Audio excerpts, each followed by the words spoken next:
So that sound announces the recording of our session with Santosh Krinsky.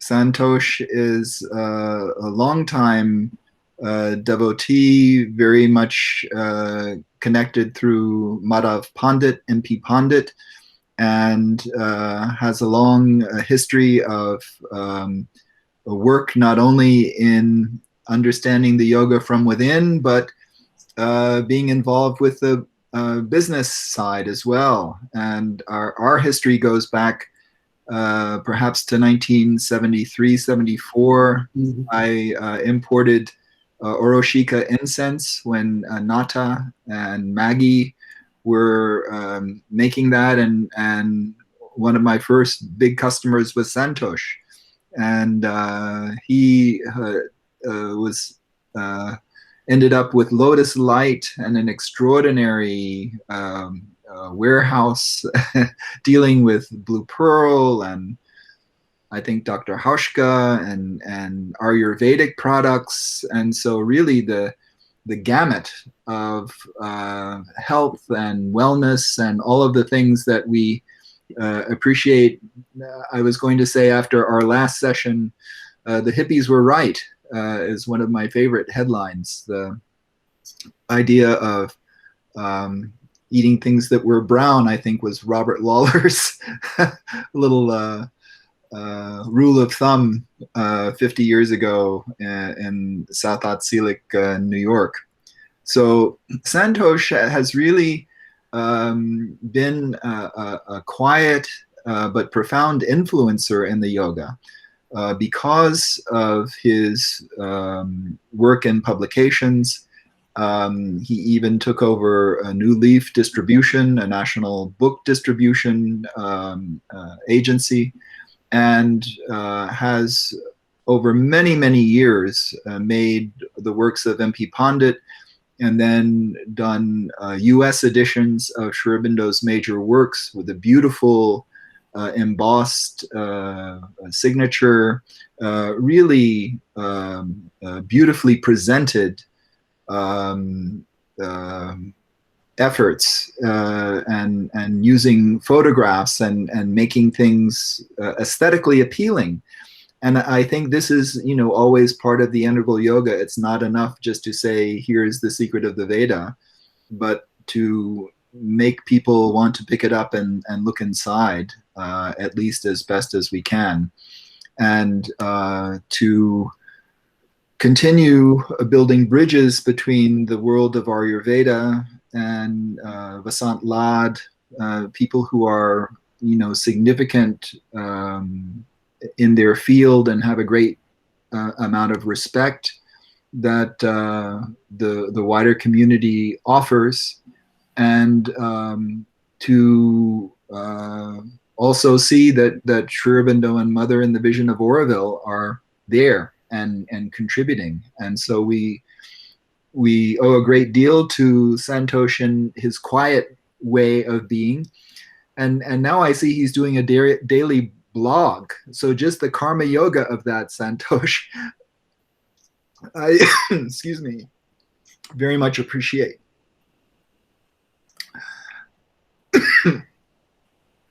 Well, thank you. First of all, welcome many friends and Guru Bhai around the world. Thank you for taking a few moments to join us here.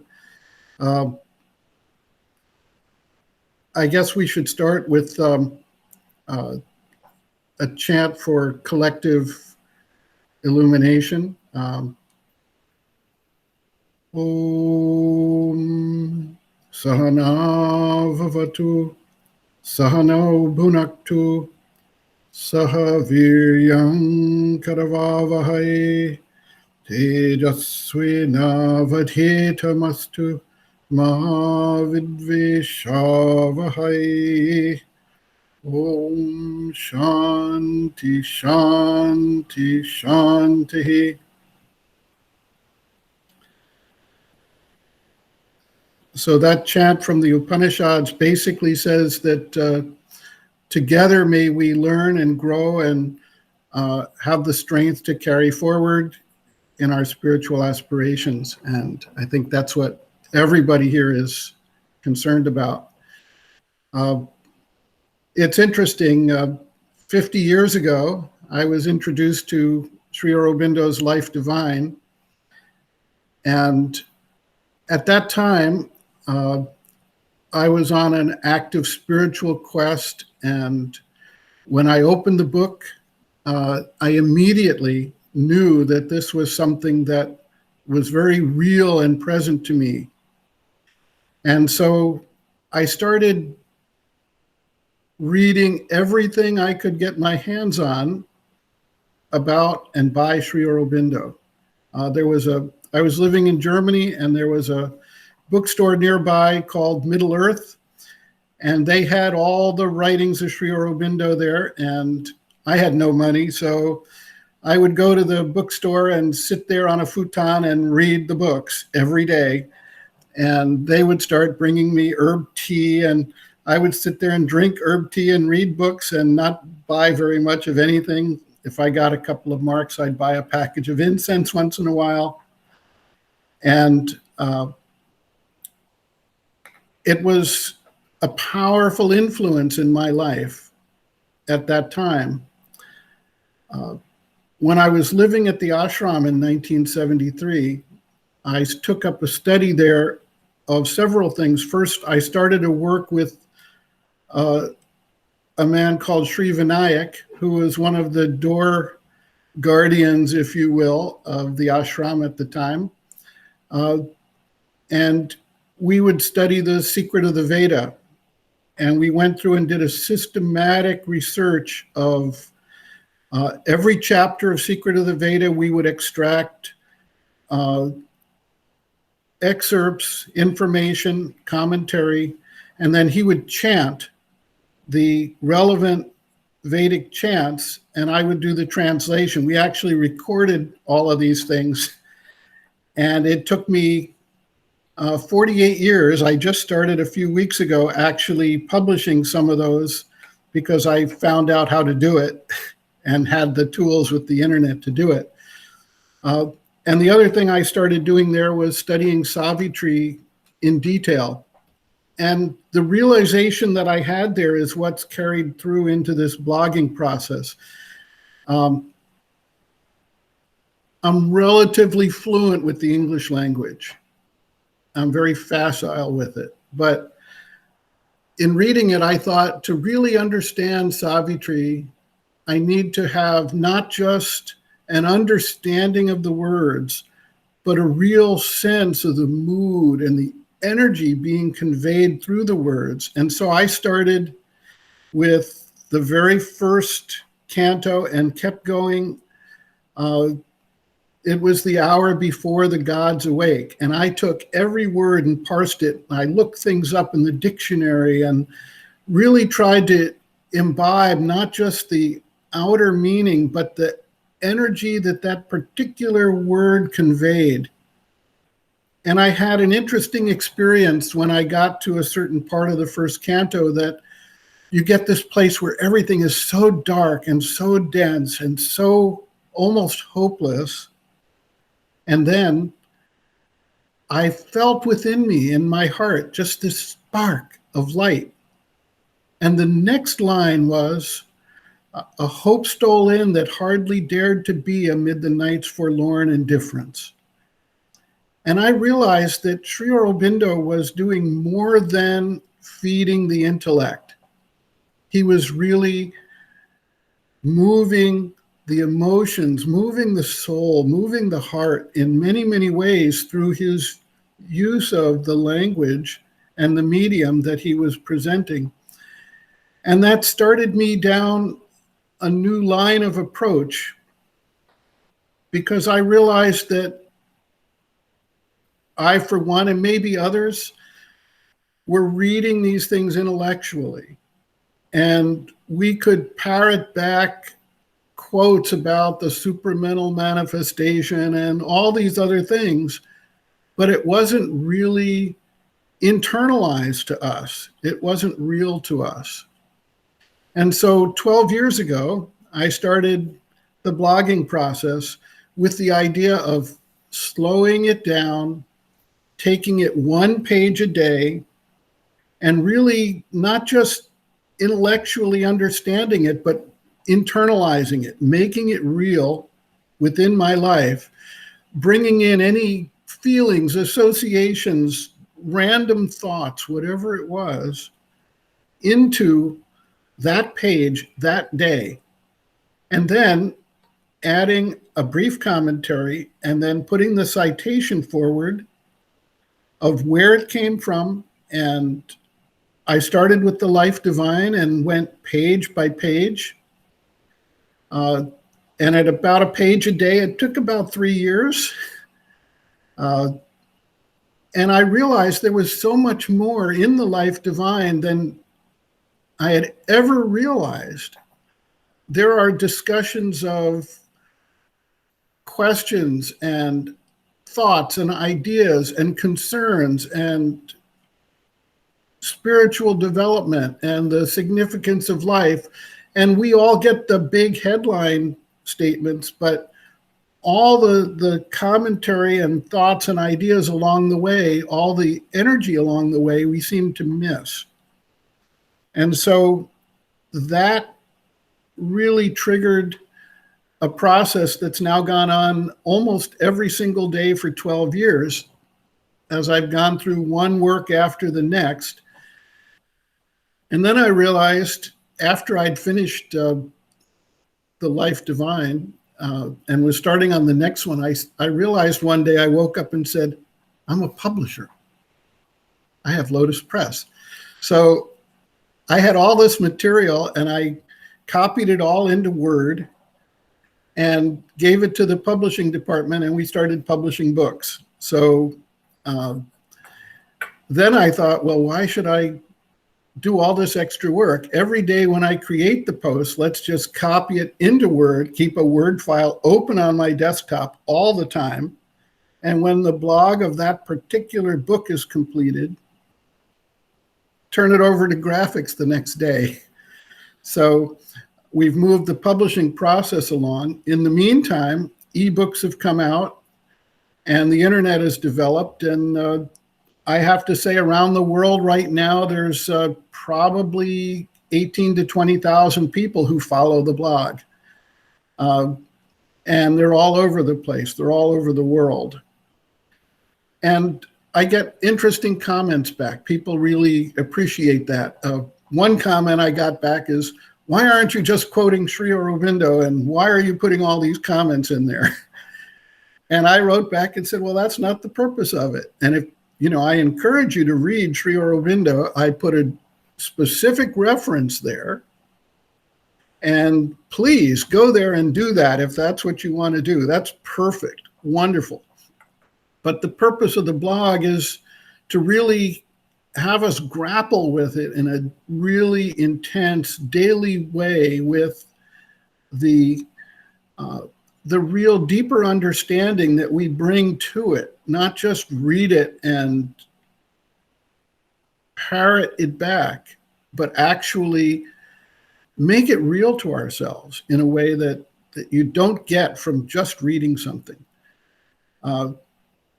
The other thing we did with the blog was I try to come up with a daily headline for what that page is about. It helps people with the search if they want to search for a particular subject, but it also makes me really focus in on what Sri Aurobindo is saying on that page. Is he talking about the dream state? Is he talking about the yoga of devotion? Whatever it might be, the headline is a major portion of the blog, as well as the commentary. I've, over the last couple of years, adopted the idea of working on tomorrow's blog post today, getting it started, pulling the citation, and then giving it a day to marinate before I publish it and come back at it and enhance it after I've had a day to really reflect and just carry it around with me during the day. So that's the current process. One what made this important to me was actually a story from the Mahabharata that always impressed me. The teacher Drona was the educator of the princes of the Kuru clan, and he was teaching the 105 princes, including the 5 Pandavas and the 100 Kauravas, how to live their lives and be leaders of society and warriors. And one day he said, the lesson today is how not to become angry. And he went through all the different princes and said, do you understand today's lesson? And each prince said, yes, I understand. It's how not to become angry.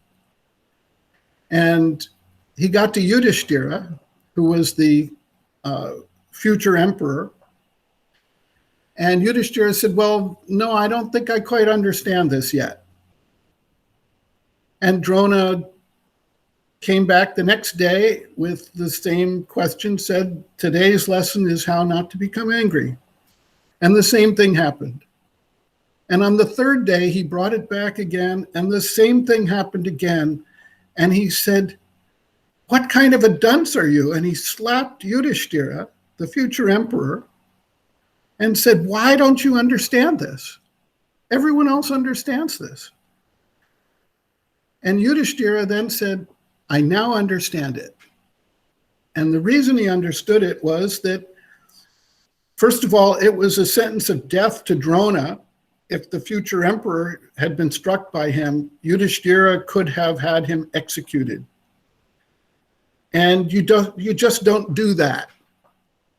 And Yudhishthira had the provocation of becoming angry, but he didn't become angry. He had mastered the internal reality, not just the intellectual idea of not becoming angry. And that struck me so much that I thought that if I can understand Sri Aurobindo's writings in that way, not just the intellectual concept, but the reality of it, to actually carry it around with me, to live it, to have it as such a living daily presence, that if I'm asked, do you understand how not to become angry? I don't just have to say, oh yeah, just don't become angry, but actually under provocation, not becoming angry. And so that story has been sort of my guiding light in doing the blogging process, really to make it something extraordinary and real. So part of the process, I thought, well, if I'm going to do this, maybe someone else will have some interest. I'm not doing it for other people. I'm doing it for my own sadhana. But I don't live an individual life. I'm part of a worldwide phenomenon, and the world needs to grapple with how to change human nature if we're going to survive. There's an existential crisis taking place, and the only solution is a change of consciousness for the whole world. So I thought, let me do the sadhana in public.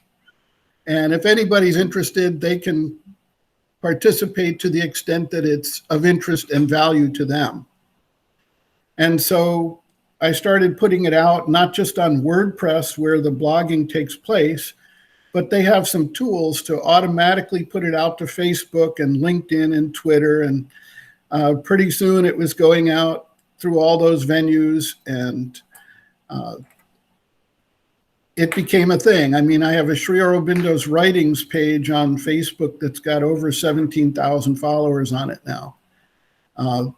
I've got several hundred people following the blog directly on WordPress, and a number of them are reblogging it. So who knows where it's all going? I don't know what effect it has on anybody else, but I know what effect it has on me, and I think it's useful. That's why I do it every day. So that's basically the process. And then, about 3 months ago, WordPress announced, we have a collaboration with Anchor to do podcasting and put it out on a lot of the podcasting platforms. And I'd never considered podcasting, but I thought, well, why not? So I linked them up, and now I do a daily podcast where I take one of the former blog posts and essentially read it into the podcast, and that goes out to Apple iTunes, and it goes out to Amazon, and it goes out to all different places, Google Podcasts. And I assume there's a whole other group of people who are interested, who are finding it there. So the daily podcast has simply been integrated into the process. So that's sort of where things have gone with this. About a month ago, I found out that I could take those recordings from 48 years ago that I made at Sri Aurobindo Ashram, and using the podcast, I could actually upload those files and make them available. So about 30 years ago, we received the permission from the ashram to use the citations in these recordings, and never did anything with them. But now once or twice a week, I'm putting one of those out there, and it's all Vedic studies where I didn't have Sri Aurobindo's translations. We had obtained translations from Nolini Da at the time. So we had really solid English translations to go along with the Vedic chanting. And the man who was doing it was a Brahmin who had learned it from his childhood. So it has a real energy about it. And I think that's basically the thing. Come up with the citation, go systematically, put a headline on it, put a commentary on it that brings something of yourself into it, and just put it out there. And I really recommend this process for just about anybody who has the time and interest to do it. I've been really pleased to see many other blogs and podcasts and presentations start coming up around the internet, and people starting to do much more creative things with the tools that we're now given. And given the status of humanity in the world, the more of this that's out there, and the more people that can reflect on how we change human nature within ourselves, and then in our influence of the world around us and the way we act in the world, the better chance we have to survive as a species and move towards that supramental transformation that Sri Aurobindo indicated might be some almost 400 years in our future. So, this is not a transformation that you or I are going to possibly experience ourselves, but it's something that we can help become midwives of, if you will, and help to bring this forward. So at this point, I think I've covered most of what I would have to say about that, and I'd love to hear comments, questions, ideas, or whatever from all of our friends who are participating here.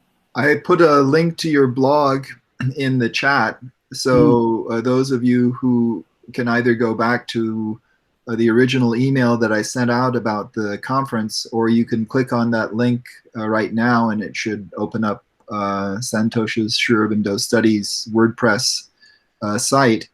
And you can also type a question in the message column, or at the bottom of the page in the center, there's a little icon. You can click that and raise your hand and unmute and ask Santosh a question. Oh, and I would like to add one thing about the blog, and that is that it is set up so that anyone who goes out to the blog can either read the current blog posts, or there is an archive by book. So Life Divine, Synthesis of Yoga, Future Evolution of Man, whatever. Right now we're doing Integral Yoga, Sri Aurobindo's Teaching and Method of Practice. So you can search by book, or you can search by day if you want to follow it from the beginnings in 2009. Or there's an actual search box, and you can put in any term that you're interested in. Say you're interested in hallucination, or Maya, or whatever it might be. You can type that into the search box, and it'll bring up every reference across the 12 years and the 10 or 11 books that we've covered. And you'd be able to follow that post and also see the citations to Sri Aurobindo there. So we've tried to turn it into a really useful and easily accessible tool for people who want to study anything. If they want to study reincarnation or supramental, whatever, they can find it and see all the references and dive as deep as they like into it. And that volume you mentioned, Sri Aurobindo's Teaching and Method of Practice, is a compilation of the letters. So that's sometimes people feel that Sri Aurobindo's sentence structure is hard to follow, but certainly in the letters, it's very successful and a beautifully edited from the 3 volumes down to 1. So that's excellent, Santosh, that you included that book as well. Anyone have any questions? Raise your hand. Miriam's doing the live raising of the hand. Unmute yourself, Miriam. Go ahead.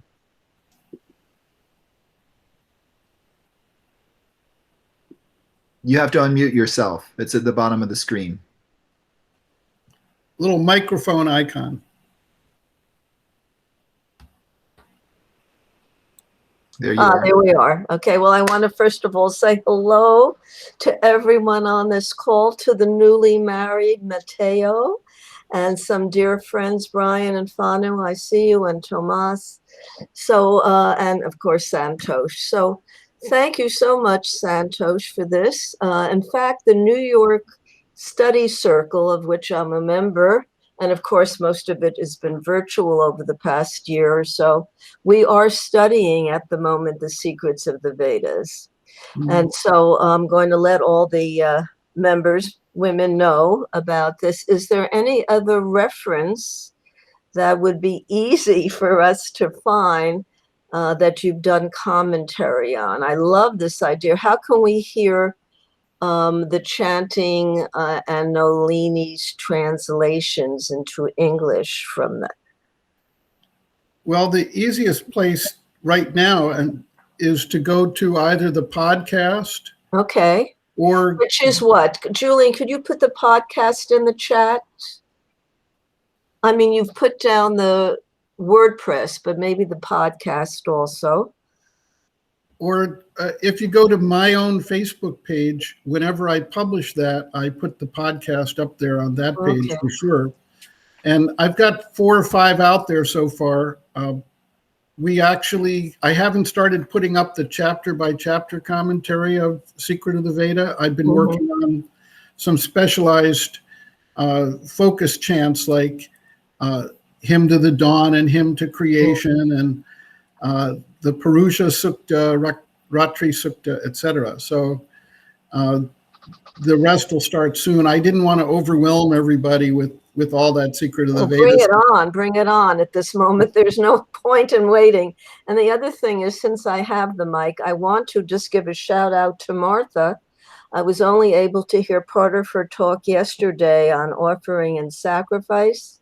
It's very beautiful and also very much related to the Secret of the Vedas, where he goes so much into the sacrifice and the person who is doing the sacrifice and the sincerity and the depth and the joy of the sacrifice as we go along the path. So these 2 talks are really very beautifully connected. So thank you. And you are in Hawaii, Santosh? Yes. about 2 years ago, my wife and I decided that 38 years of Wisconsin was probably enough torture to undergo in one lifetime. Yes. So we moved here to Honolulu, and if anybody is coming through or visiting Honolulu, please get in touch with us and we'll be happy to get together. I always tell people that when we were living in Wisconsin, we felt we were living on an island because we were surrounded by this really conservative, very close-minded communities around us. We were living in sort of a rural or suburban areas. And now that we're living in Hawaii, we feel like we're at the center of the world. Even though it's the most remote human habitation on the planet from any other habitation, we really feel connected. And people do come through, and we've had several visitors meet us here, and we'd love to see anybody. So I see Martha has raised her hand. It's me, Santosh, Robert. Oh, Robert, how are you doing? And it's great to see you again. It's been so long. I think we knew each other in the early 70s. Yes. I was so interested to hear that you recorded Sri Vinayak's chanting of the Sanskrit slokas. And I'm so interested to hear that, because I knew him a little bit in the ashram days. And it's really great that you've done these podcasts, and also, of course, the blogs, which I will look into. It's great to see you, and I hope everything's going well out there. It's wonderful. And actually, when we recorded it, I was living at Park Charbot on the seawall. Oh, really? And what was interesting about that was when we got to the chapter on the rivers and the oceans, the tide was coming in through the window. So we had background sound effects that were mirroring what we were focused on. That's great. That's wonderful. Wonderful time. Yeah. Thank you so much for your talk today. Yes, thank you so much. So Tong Shra Liu, I think I murdered your name, I'm sorry.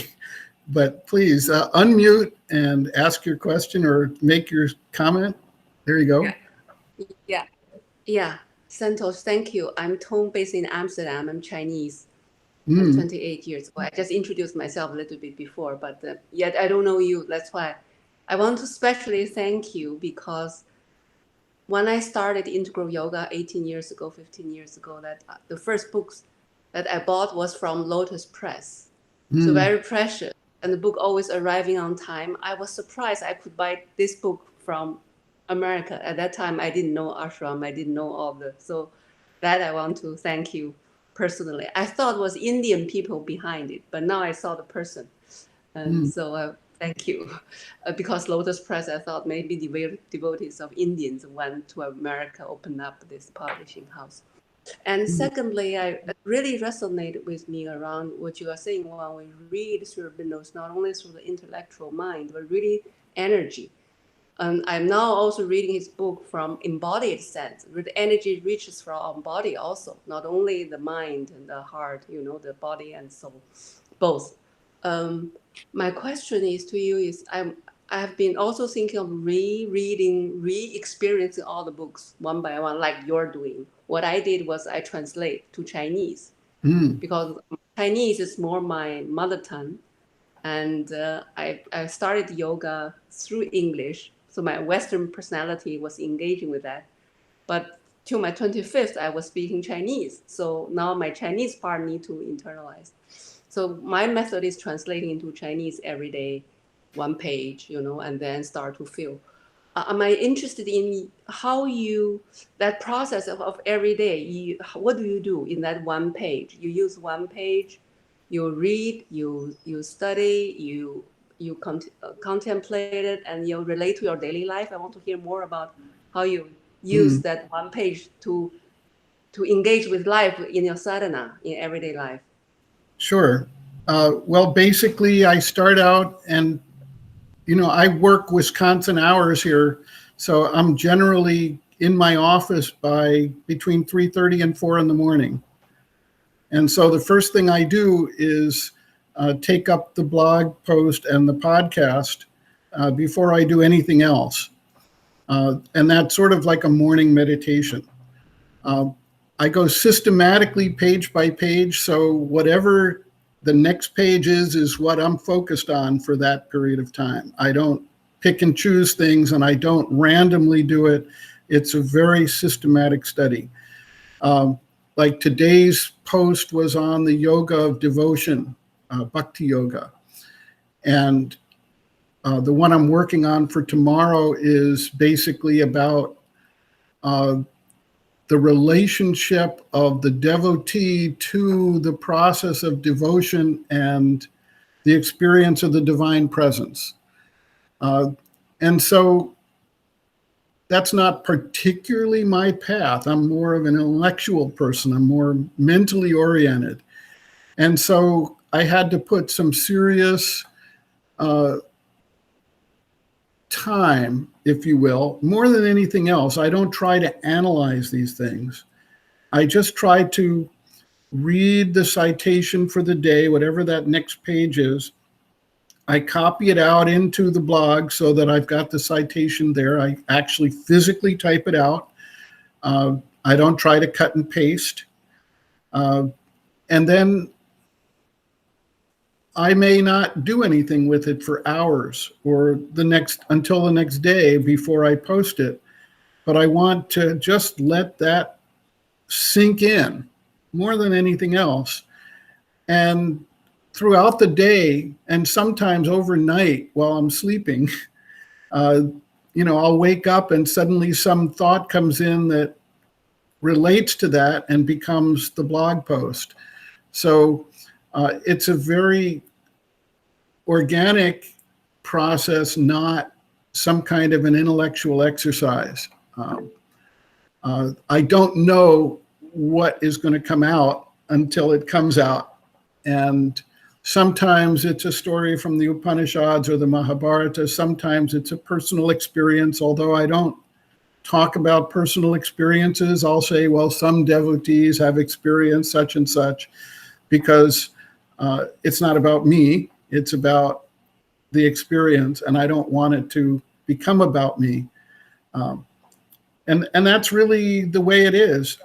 I have to say that the idea of translating into another language is a great process. I actually was doing that when I was living in Germany in 1972. We published a magazine called Purna Yoga in German, and I was busy helping with the translations from English to German. And when you do that and you have to choose the correct German word that conveys the energy, you really have to spend time reflecting on what exactly is the energy that you're trying to convey. And I think that may have also prepared for the blog here, but I think it's a marvelous process, and I really appreciate that you're doing that. There are two questions, Santosh, or two people whose hands are raised. Thank you, Tom. It's so interesting.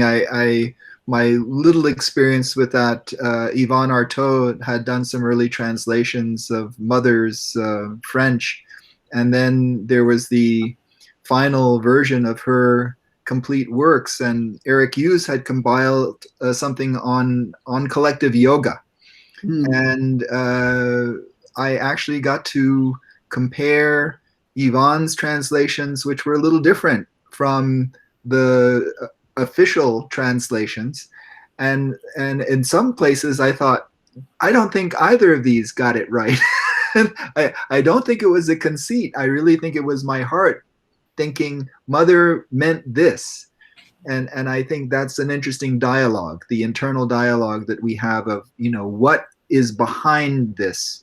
Because so often Mother says words fail, or she just enters a place of silence because what she's conveying is more than that. Venkata, you had your hand raised. You want to unmute, Venkata? Jayanti?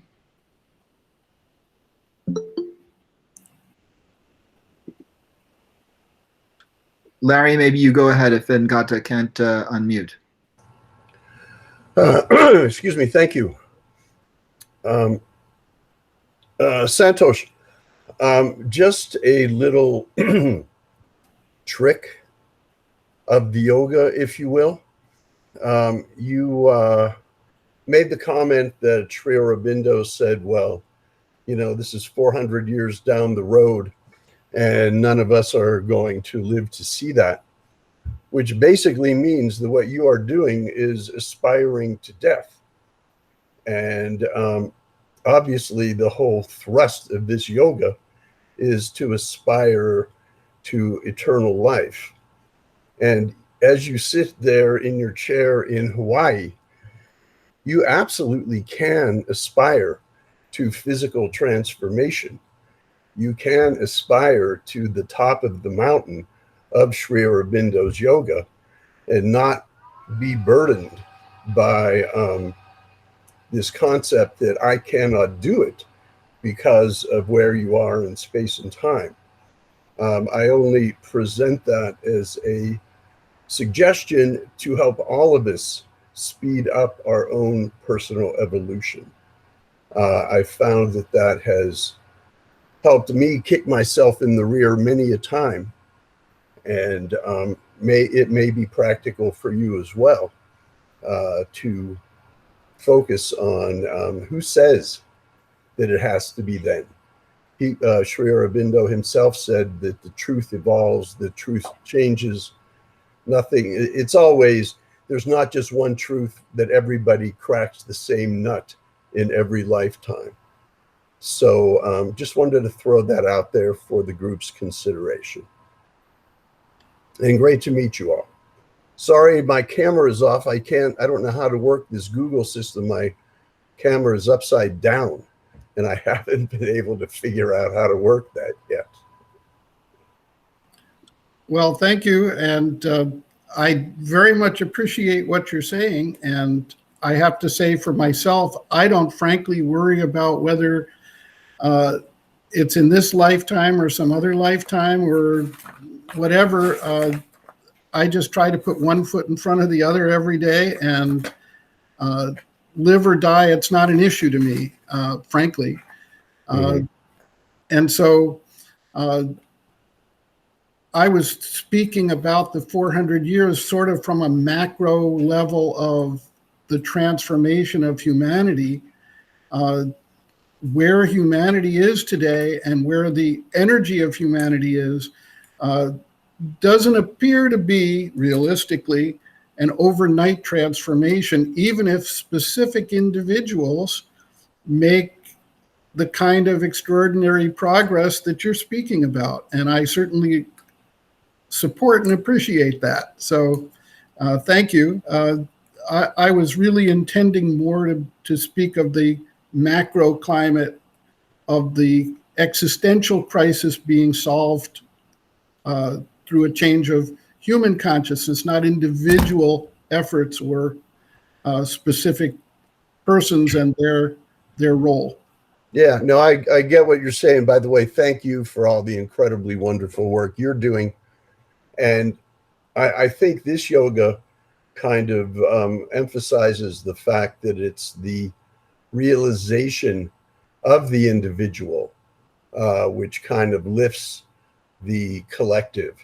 And so as individuals, we all have the right to aspire as high as we can, as well as, in our shoes on the ground, doing all the work we can in the world. Anyhow, great to meet you. Thank you so much. We're actually heading to Hawaii soon. We pass through Honolulu. I would love to say hello. Wonderful, and you'd be welcome. Thank you. Santosh, I don't know whether you noticed, Matteo asked where in Germany was Middle Earth. Frankfurt. Venkata, is it possible to try to unmute again to ask your question? I don't have that possibility. I can only mute and remove. I don't have the power of unmuting. So Venkata, you may find that at the bottom of your screen, there are a number of little images or icons. The far left should be a microphone, and it may have a line through it right now. If you click on that, it should unmute that microphone, and then you can speak. So the red circle at the lower left on the bottom of the screen, click on that.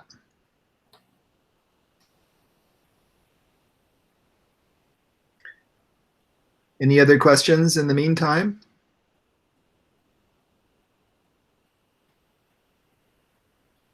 So we're almost to the hour. I also suggested, Venkata, you could write your question in the text box. Santosh, I just wanted to say that the irony, years ago at Madhugiri, we had all this treasure trove of Sri Aurobindo and Mother, and the book that sold the best was Mind and Vision, and the Yoga of Perfect Sight. Have we made any progress in all these years in the book trade? We definitely have. I have to say that when I started importing and selling Sri Aurobindo's writings back in 1974, when I came back from the ashram, we counted the sales of the Life Divine by ones and twos and tens. And now when I do a reprint of the Life Divine, you know, we're doing thousands, and we're also selling hundreds of ebooks every year of the very same works through Kindle or Apple iTunes or Google Play. So, you know, there's clearly been a dramatic increase in the number of books being sold. I don't know, you know, I'm not the only person selling these books in the United States, so I can't speak to the overall, but from our experience, yes, there's been a huge increase. And part of the blogging process, I think, also helps people not be as afraid of the major works as they would be when they look at a 1,000-page book and it's tough language. They can actually see that they can understand it. They can go page by page and find out what they're interested in and get an entree to it there. And I think that's possibly helped as well. And in a way, you've answered Venkata's question, where she's writing that she's trying to read Life Divine. The writing is so abstract and difficult for us to understand. What is the best way to understand the Life Divine? And page by page. And if you want to start with, if you go to the blog post and maybe start out with questions that interest you particularly, put that into the search box and read a couple of the blog posts and the citations related to it. It may give you enough of a comfort level to read more widely on your own afterwards. I mean, it's sort of a way for people to say, I can do this. So I do encourage that. Many of us are aware of this book, The Problem of Rebirth, but the section in the Life Divine where he's writing about rebirth and looking at it from every angle, I've found absolutely enthralling and fascinating, and really is building the case spiritually, and is constantly reminding us that it's the psychic being that's driving evolution. And you know, we're such a materialistic society. I think it's just incumbent upon all of us who are interested in Sri Aurobindo, even if we don't want to read the book from beginning to end, to start with that section perhaps. And I should say that for those of you who are looking at the works in the USA, we published that book, The Problem of Rebirth, as Rebirth and Karma, on the grounds that I didn't want to turn it into a problem. So I petitioned the ashram to change it to Rebirth and Karma, and their answer was, well, you know, that was the original title that Sri Aurobindo gave to it. So, okay. Well, Robert has written on that also, Robert McDermott. So that's a nice synchronicity as well. And Robert, I draw your attention to the fact that Brian Nagel has just joined us. So Brian was with us in the summer of '72, Santosh, when we were just beginning to learn about the yoga. And Robert was our professor coming up from Baruch College in New York. So very nice to have virtually be together again after so many years. So please, any other questions, or do you have a closing remarks, Tom O'Brien? Santosh, it's been 30 plus years since we met, but Yes. I still feel the same contentment that I do today that I did 30 plus years ago. So thank you, Santosh, for your good work. And your sadhana seems to be, from my humble eyes, growing. So it's nice to see you. And I'm glad to reconnect and hope to be in touch. Thank you. Wonderful.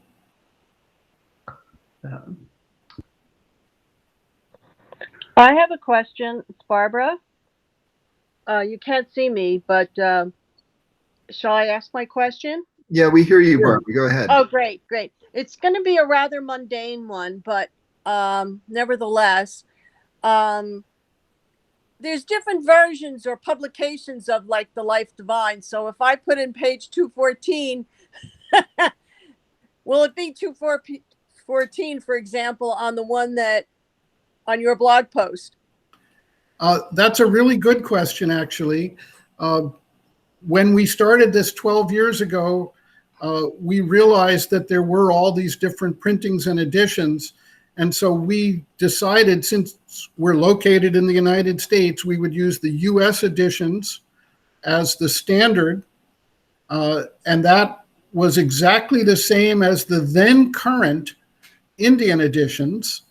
So since that time, the ashram has published the collected works or the complete works, and everything has changed.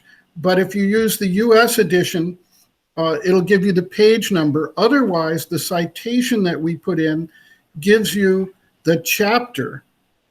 And you can find it in that chapter, particularly if you look at the prior and the next blog posts around it, you can easily locate where in the chapter it is, because we go page by page. So you may not find that specific page, but you can find it quickly with that secret. Gotcha. Thank you.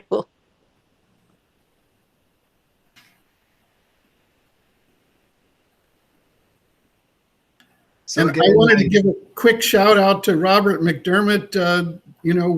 We published The Mind of Light after it went out of print in the United States, and that was my first direct contact with Robert. And I have to say, we're in the process of putting together a book that he and Devashish have collaborated on that should be coming out later this year.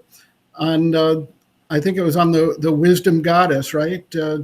Yes, Philosophia. And Santosh, we already are pretty far along in another book that we will be sending you. And that book is called Sri Aurobindo and Modern Thought. Wonderful. Well, I think as we are in the aura of the 150th in 2022, that it's wonderful that Santosh, you're there to bring all this information out on the internet and all the different platforms. I have to confess that I struggle with Instagram, and I don't want to feel old, but sometimes I do feel challenged, and I'm glad that you've solved how to post on all these multiple platforms and enjoy your the fruits of your labor. I know you're not attached to them, but we're glad that you have some to share. And just ask one more time if there are any questions. We've gone for an hour. Thank you for getting up early in Hawaii to be with us, and I hope some of you will join us Tonight, Lara Davis is going to be on the very practical side of what it's like building with earth architecture. Certainly, the Earth Institute in Oroville has been a place where students from all over the world have come to learn construction. So that's really getting, as Satprem's title, by the body of the earth, to build and build ecologically. And then after that, we're going to have kind of an open hangout for anyone to come in and chat and talk about their sadhana or things that have helped them in their spiritual journey, as kind of a 9 o'clock sharing. Miriam, you wanted to say something? Just something to gently suggest to those people who may be struggling with understanding Victorian English that Sri Aurobindo writes in. I have found over the 50 years I've been in the yoga, since 75, that of course, Savitri is the poem. So one reads it as a poem. But so much of Sri Aurobindo's writing is really poetic. It easily moves from prose to poetry. And so often I have found if I read the words not as prose, but more as a poem and pause, they then reverberate more deeply in my psychic being. They pass through the mental. And of course, as we all know, it is through the psychic being that ultimately the sadhana can proceed into the supramental, which I must say I tend to shift a bit with Larry, in the sense that, Mother said the supramental descended in 1956. And I think that we each, in our own humble way, can try to reach that point of illuminating light in this lifetime to help in the evolution that we see going on at this moment. Thank you, Miriam. So thank you, Santosh. Look forward to seeing you again. Maybe we can organize something else online. And also remind everyone, tomorrow morning, JV is doing pranayama. It is a wonderful 40-minute kind of simple but effective practice to bring energy into the body. And then we'll have a deep dive on China with Devdeep and Richard Hartz. So nice to be with you all. Thank you, Julian. Thank you, Julian. Thank you, Robert. Brian, good to see you out on Rhode Island. Oh, thank you, Mateo. Oh, Thank you all. Namaste. oh, it's so sweet. Thank you, It's so Maggie. sweet. Thank you.